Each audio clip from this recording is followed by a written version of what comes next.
Berikutnya kita beralih ke sorotan dari dalam negeri, saudara. Kasus pembunuhan Vina dan Eki.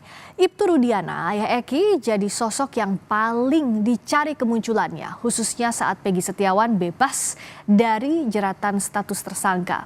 Keluarga Vina kini mendesak ayah Eki muncul ke publik dan ikut menuntaskan kasus pembunuhan yang telah berlangsung sejak 2016.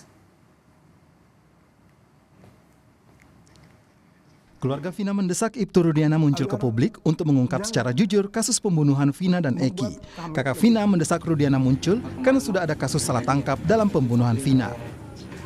Karena memang dari awal itu kami menyerahkan semuanya itu ke Pak Rudiana. Semua kasus ini diserahkan ke Pak Rudiana. Ya,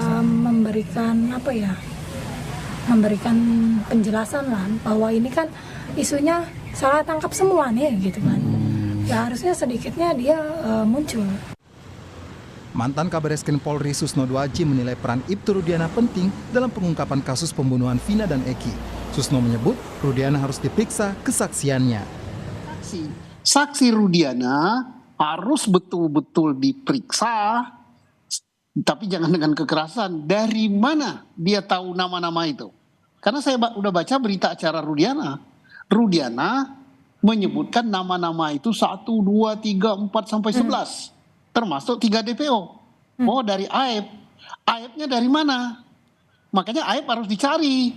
Dan Pengamat Kepolisian ISES Bambang Rukminto menilai ada kesan janggal dari minimnya kemunculan sosok Rudiana sepanjang kasus ini kembali dibuka. Jadi saya rasa Ibtu Rudiana masih ada di Cirebon dan bertugas. Hanya saja ketika dia tidak muncul di publik, ini memang tetap akan menjadi tanda tanya gitu loh. Mengapa dia tidak memberikan kesaksian-kesaksian yang seperti diharapkan masyarakat seperti itu. Sebagai penyelidik tentu dia juga harus membantu kepolisian untuk mengklirkan masalah ini gitu. Makanya dalam waktu dekat seharusnya kepolisian juga harus meminta keterangan Ibtu Rudiana dan kemudian kepolisian juga menyampaikan ke masyarakat terkait dengan keberadaan Ibtu Rudiana ini. Seperti Anda sendiri? Saat kasus pembunuhan Vina dan Eki 2016 silam, Ibtu Rudiana yang saat itu bukan bagian dari Reskrim Polres Cirebon ikut terlibat menangani. Keterlibatan Rudiana terungkap dari putusan pengadilan. Tim Liputan, Kompas TV. Kuasa hukum Peggy Setiawan Tony RM mendesak penyidik agar kembali memeriksa ayah Eki Ibtu Rudiana untuk menuntaskan kasus pembunuhan Vina dan Eki. Menurut Tony, Rudiana adalah saksi kunci dalam kasus ini. Ibtu Rudiana itu saksi kunci ya. Jadi Ibtu Rudiana ini ya Bu, yang pada saat diamankan pelaku itu kan oleh Rudiana ya, itu tertuang di dalam baik di dalam BAP maupun di dalam 3 putusan pengadilan atas nama 8 terpidana. Mengakui dalam kesaksiannya itu ialah yang mengamankan, ialah yang mengintegrasi. Maka di posisi Pak Rudiana sebagai terlapor yang dilaporkan oleh terpidana, maka penyidik Bareskrim Polri yang menerima. Apa urgensi kemunculan Ibtu Rudiana dalam pengungkapan kasus pembunuhan Vina dan Eki 2016 silam? Terlebih sudah ada korban salah tangkap Peggy Setiawan dalam kasus ini.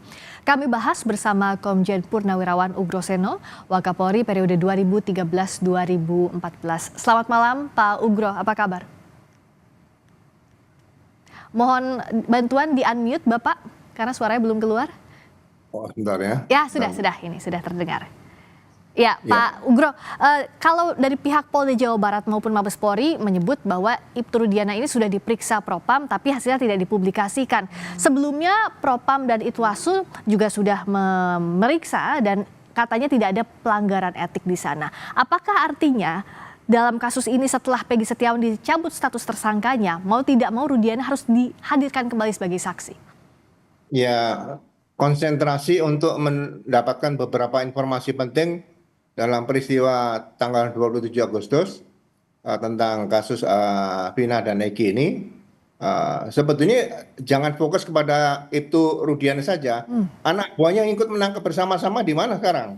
Ya, Kasat Serse waktu itu di mana sekarang? Ini harus dipanggil semua. Makanya saya bilang ada tim gabungan pencari fakta supaya bisa terbuka semuanya. Tidak mungkin Ibtu Rudiana mulai membuat cerita yang mendatangkan Liga Akbar, cerita yang tidak benar, kemudian dia mendatangi ke lokasi dengan sendirian tidak mungkin. Pasti dikawal oleh anak buahnya. Jadi sekali lagi, anak buah Rudiana pun harus diamankan sejak sekarang untuk dapat diambil keterangan dengan sejelas-jelasnya. Nah, ini bagaimana mekanisme yang bisa diterapkan Pak Ugro? Apakah harus dimulai penyidikan sejak awal lagi bahkan karena sudah ada salah tangkap Peggy Setiawan atau seperti apa prosedurnya? Ya ini sebenarnya harus kembali ke TKP lagi. Laporan polisinya tuh sebenarnya harus diluruskan. Siapa yang membuat laporan polisi tanggal 26 Agustus? Bukan laporan polisi Ibtu Rudiana yang dibuat tanggal 31 Agustus. Ya, jadi TKP sejelas-jelasnya harus dikembalikan. Apabila kita tetap berangkat dari kejadian tanggal 31 Agustus, berarti nanti akan benturan itu dengan kalau memang akan diperkas selanjutnya. Jadi sekali lagi kembali ke TKP, siapa yang mendatangi TKP pertama kali, itu orang yang harus membuat laporan polisi dulu. Oke, dan kalau bicara soal prosedur, pada saat itu Ibtu Rudiana menjabat sebagai Kasat Narkoba, tapi ikut menyidik kasus ini. Anda melihat ada yang tidak biasa, Pak Ugro? Ya kalau mau dilibatkan biasanya kalau kasus yang menarik perhatian publik dan sebagainya, ada menyangkut jiwa yang meninggal dunia, bisa dibentuk tim, dilibatkan juga nggak ada masalah. Tapi harus ada surat perintah penyidikan. Sejak ada laporan polisi, seperindiknya itu yang membuat siapa, ini harus jelas itu. Jadi yang terlibat siapa di situ harus jelas. Karena ini kasus pasti suatu saat akan mendapat pertanyaan dari beberapa pihak kalau kasus ini tidak terungkap atau terungkapnya seperti sekarang ini, jadi ada salah tangkap dan sebagainya. Nah, kalau sekarang kan posisinya publik juga tidak tahu di mana Ibtu Rudiana, lalu tadi anak buahnya di mana, pun juga saksi atas nama AF tiba-tiba menghilang. Nah, sementara kan publik meminta ada transparansi, jangan sampai ada korban salah tangkap lagi sebagai Peggy. Pak Ugro, siapa yang bisa nge-push ini? Siapa yang bisa mendorong ini? Ya saya bilang dari awal, karena ini kan ada permasalahan dengan Polresta Cirebon dan Polda Jabar, sehingga perlu ada tim gabungan pencari fakta dari pusat supaya ini tidak menimbulkan kecurigaan-kecurigaan. Nah, tim gabungan dari pusat ini terdiri dari berbagai disiplin ilmu, pakar-pakar tadi, dan juga dari lembaga kriminologi UI atau dari RSCM yang biasa melakukan otopsi. Ahli-ahli otopsi ini harus dilibatkan, DNA juga dilibatkan. Nah, yang bisa memerintahkan untuk mendorong adanya tim khusus ini siapa? Apakah harus perintah Kapolri langsung? Saya bilang sejak dari awal. Jadi kalau kasus seperti ini, masalah nyawa, presiden harus mengetahui warga negara yang hilang, yang sakit, yang meninggal dan sebagainya, supaya jangan sampai presiden hanya merintahkan, sudah saya sampaikan kepada Kapolri, ini nyawa manusia. Manusia ini kalau hidup itu suaranya berharga untuk pemilihan umum. Itu kan harus dikaitkan ke situ, jangan dibutuhkan pada saat 5 tahun sekali, tapi selama itu tidak diperhatikan. Jadi sekali lagi menyangkut nyawa manusia, ya presiden harus tanggung jawab, itu menurut saya. Dan Kompolnas akan memeriksa Ibtu Rudiana. Kalau Kompolnas nanti sudah memeriksa, urutan berikutnya seperti apa? Karena kan sepertinya kalau kita lihat dalam proses yang berlangsung saat ini, Pak Ugro Seno, penyidik melakukan penyidikan kasus ini. Tapi Kompolnas ini hanya bisa memantau. Nah, tapi kalau sudah ada kasus salah tangkap, juga ada pertanyaan publik soal saksi, termasuk Ibtu Rudiana, ada sesuatu yang harus disidik lebih lanjut lagi. Seperti apa Kompolnas bisa mendorong agar ada penyelidikan, bahkan penyidikan sejak awal?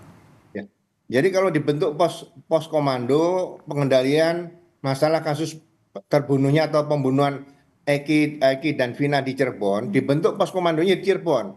Siapapun nanti bisa datang ke situ, ya presiden, mau wakil presiden, mau ketua DPR, ketua MPR, bisa datang ke situ. Komandan insiden atau komander di tim gabungan ini, ya menurut saya ditunjuk saja seorang bintang 1 dari Barreskrim supaya memimpin pengungkapan kasus ini dengan sebaik-baiknya. Termasuk kalau misalnya ada pelanggaran prosedur atau bahkan pelanggaran berat dari penyidikan awal kasus ini, artinya sanksi berat itu bisa dikenakan bahkan pidana kepada pihak-pihak yang terlibat. Ya memang harus seperti itu. Jadi polisi yang profesional, polisi yang baik masih lebih banyak daripada polisi yang tidak profesional, tidak baik. Jadi sekali lagi jangan ragu-ragu kalau ada yang polisi yang salah, katakan salah. Karena yang baik sekali lagi 99% polisi baik itu masa mau dikalahkan dengan 1% polisi yang tidak baik. Jadi sekali lagi jangan ragu-ragu mengungkap kasus ini kemudian merasa bahwa ini akan merusak citra Polri. Enggak ada lah.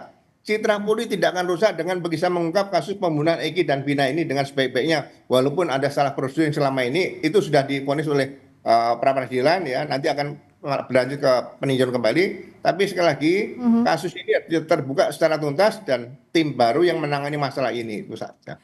Dan ini kan sudah lewat 8 tahun, artinya pun bukti bisa jadi sumir, sudah menghilang, sulit ditelusuri sejak awal. Tapi sebenarnya bisakah ini secara presisi nantinya disidik dengan sesuai dengan faktanya, Pak Ugro?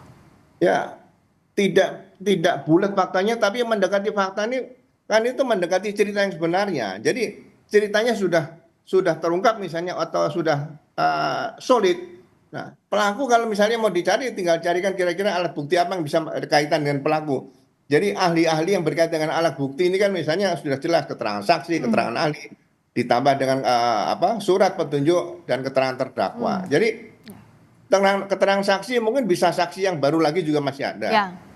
Keterangan ahli juga mungkin siapa tahu di sepeda motor ada darah, di baju masih ada darah juga belum ditemukan. Ya, membutuhkan ahli-ahli yang lebih banyak dari disiplin ilmu daripada ahli-ahli yang biasa kita gunakan, seperti itu. Artinya kan ada tantangan yang akan dihadapi kalaupun dibentuk tim baru untuk penyelidikan, bahkan penyidikan ulang. Nah, tapi Pak Ugro, apa yang harus dilakukan kepolisian agar proses penyidikan ini sesuai dengan faktanya, tidak ada yang ditutup-tutupi, transparan, artinya bisa diawasi juga oleh publik? Iya, maksud saya kerja tim ini misalnya jangan diminta laporan harian untuk kepentingan media, ya. Biar mereka bekerja, mungkin ada laporan mingguan laporan kemajuan, silakan nanti disampaikan ke media, nggak ada masalah. Jadi sekali lagi jangan sampai media ketergantungan kepada tim ini untuk bisa mengisi berita di media setiap hari. Menurut saya kalau seperti itu sudah cukup lama ya. Saya rasa serahkan sepenuhnya pada tim gabungan pencari fakta untuk melaporkan peristiwa sambil bekerja, ya kita doakan mudah-mudahan terungkap, itu aja. Ya, artinya kesulitannya juga kan tinggi.